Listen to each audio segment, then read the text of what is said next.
Our gospel reading for this morning comes from the 13th chapter of Luke, as Jesus draws closer and closer to Jerusalem. Listen for what the Spirit may speak to us through these words. At that very time, there were some present who told Jesus about the Galileans whose blood Pilate had mingled with their sacrifices. He asked them, "Do you think that because these Galileans suffered in this way that they were worse sinners than all other Galileans? No, I tell you. But unless you repent, you will all perish as they did. Or those 18 who were killed when the Tower of Siloam fell on them, do you think they were worse offenders than all the others living in Jerusalem? No, I tell you. But unless you repent, you will all perish just as they did." Then he told them this parable. A man had a fig tree planted in his vineyard, and he came looking for fruit on it and found none. So he said to the gardener, "See here, for 3 years I have come looking for fruit on this fig tree, and still I find none. Cut it down. Why should it be wasting the soil?" The gardener replied, "Sir, let it alone for 1 more year, until I dig around it and put manure on it. If it bears fruit next year, well and good. But if not, you can cut it down." The word of the Lord. Thanks be to God. The other night, the 11 o'clock news had a report of another shooting in southeast D.C. TV news likes to emphasize such things, but the next morning it was hard to find out anything about it in the Washington Post. Just a tiny little paragraph buried deep inside the local sections. Such shootings are routine enough that it's easy to ignore them. If it had been in Northwest D.C. or Falls Church or Arlington, perhaps people would notice.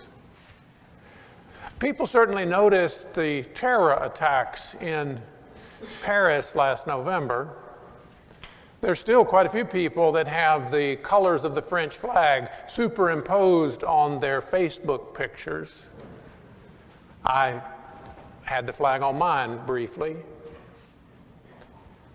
I never had a Kenyan flag, though, and there was a terror attack in Kenya that killed more people than the one in Paris. No Nigerian flag either, and there were 2 terror attacks that were deadlier in Nigeria than the one in Paris. In fact, there were 6 terror attacks in 2015 deadlier than Paris, but I could only recall one of them. I'd never even heard of some of them. Just like I couldn't tell you the details of any of those shootings in southeast D.C. There are lots of reasons for this. One is no doubt racial. The victims in southeast D.C. and Nigeria were largely black. Those in southeast D.C. were mostly poor. And their deaths don't really represent much of a threat to my safe suburban existence. We're not really surprised by shootings in certain parts of D.C. or terror attacks in certain parts of the world. We grow numb due to repetition. But it's not that big of a step from numbness to the idea, perhaps a subconscious one, that their deaths didn't really matter as much, and that of course means that their lives didn't really matter as much. There's also apparently a human tendency, a natural tendency to want to blame the victim. It makes our lives seem a little more orderly if tragedies happen in some way because of people's actions. They got in with the wrong crowd. They didn't work hard enough so they could live in a decent area. They got mixed up in drugs and alcohol. We can do the same sort of thing with illness or with natural disaster. The person smoked and drank too much, didn't exercise or eat a healthy diet. They lived in a flimsy trailer or beside a stream that often floods. It's partly their own fault, right?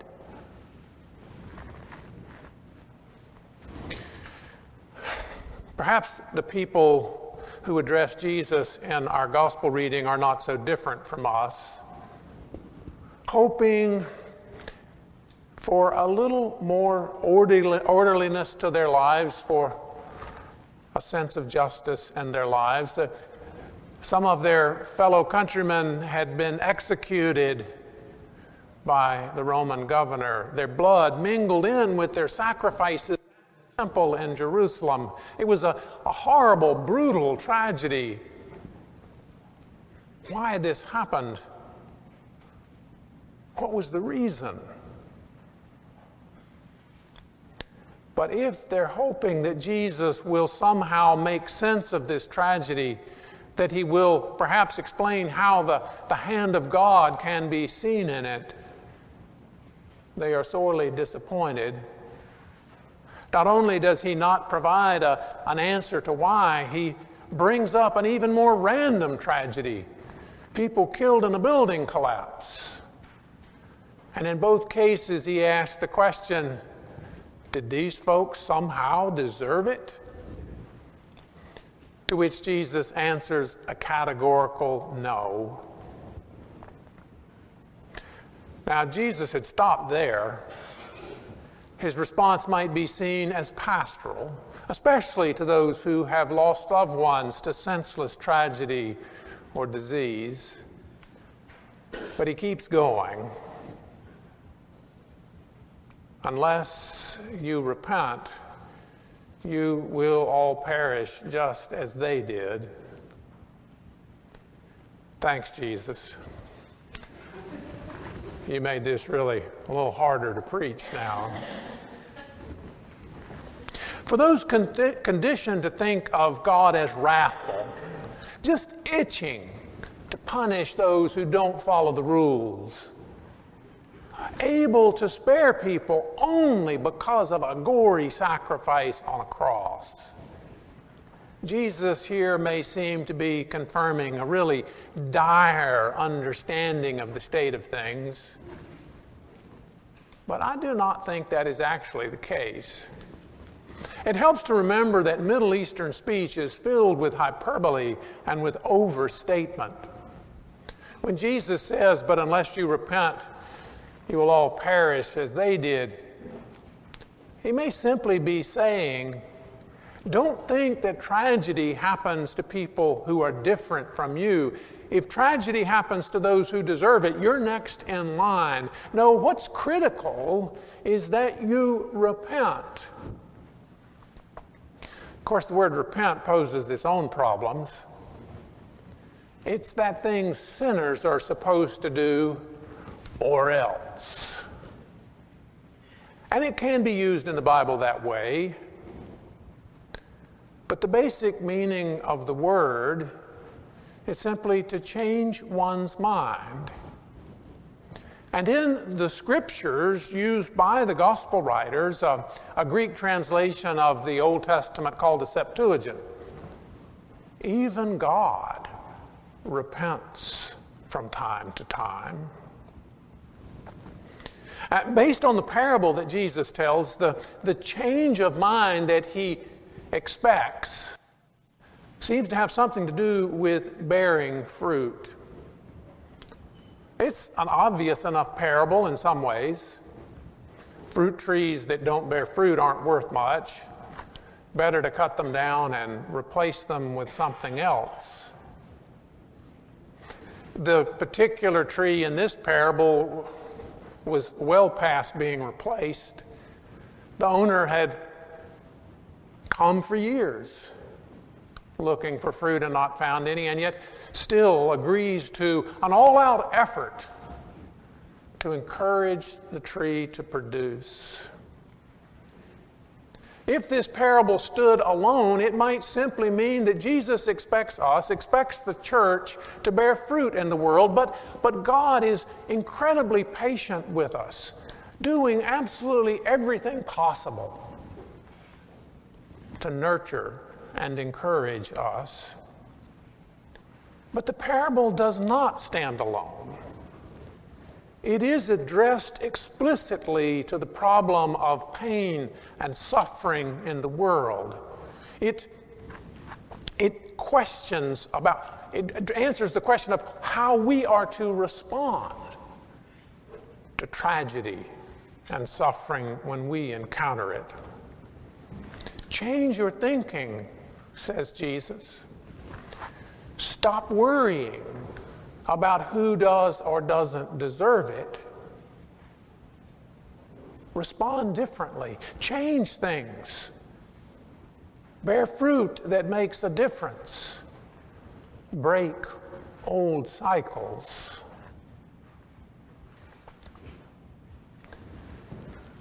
In the aftermath of the horrible shootings at Emmanuel AME Church in Charleston last summer, the family of the folks there, the church members there, were no doubt asking questions about why and how this could happen. How could they not have been? The shooting was beyond senseless. What about the shootings in Charleston, Jesus? Did you hear about those? Now, I don't know if Jesus would respond to those the way he did to the tragedy in our gospel: repent or perish. But the people at Emmanuel seem to have already learned the lesson about changed thinking, about different responses. They expressed their gratitude for the support they had received and for how the events had caused their community to draw closer together. Even more, the family members of Ethel Lance, a 70-year-old grandmother who was killed that day, spoke directly to the shooter. "You took something very precious away from me. I will never, ever talk to her again. I will never be able to hold her again. But I forgive you and have mercy on your soul. You hurt me. You hurt a lot of people. But I forgive you." The people of Emmanuel would not stay caught up in old cycles. They would respond differently. A lot of people, myself included, believe that this changed way of thinking, this Jesus way of responding, helped bring about change. When the witness of those families, it moved us ever so slightly towards something new. Their new way of thinking created the climate, the possibility for something that I, who grew up in North and South Carolina, never thought would happen. They broke old patterns and it bore incredible fruit. They finally took down that damn flag from the Capitol in Columbia.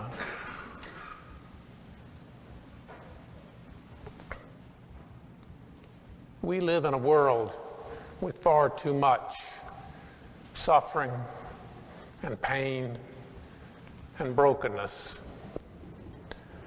And all too often there are no good answers to why. Jesus does not provide such answers in our gospel today.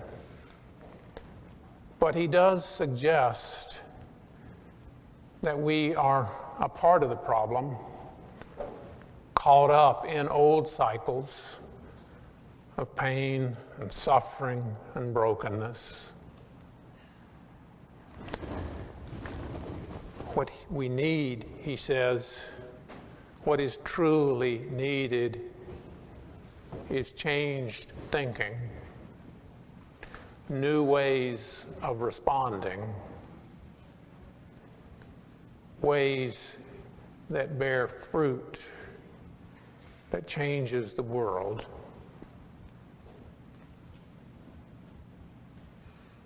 And Jesus' own life shows us the way.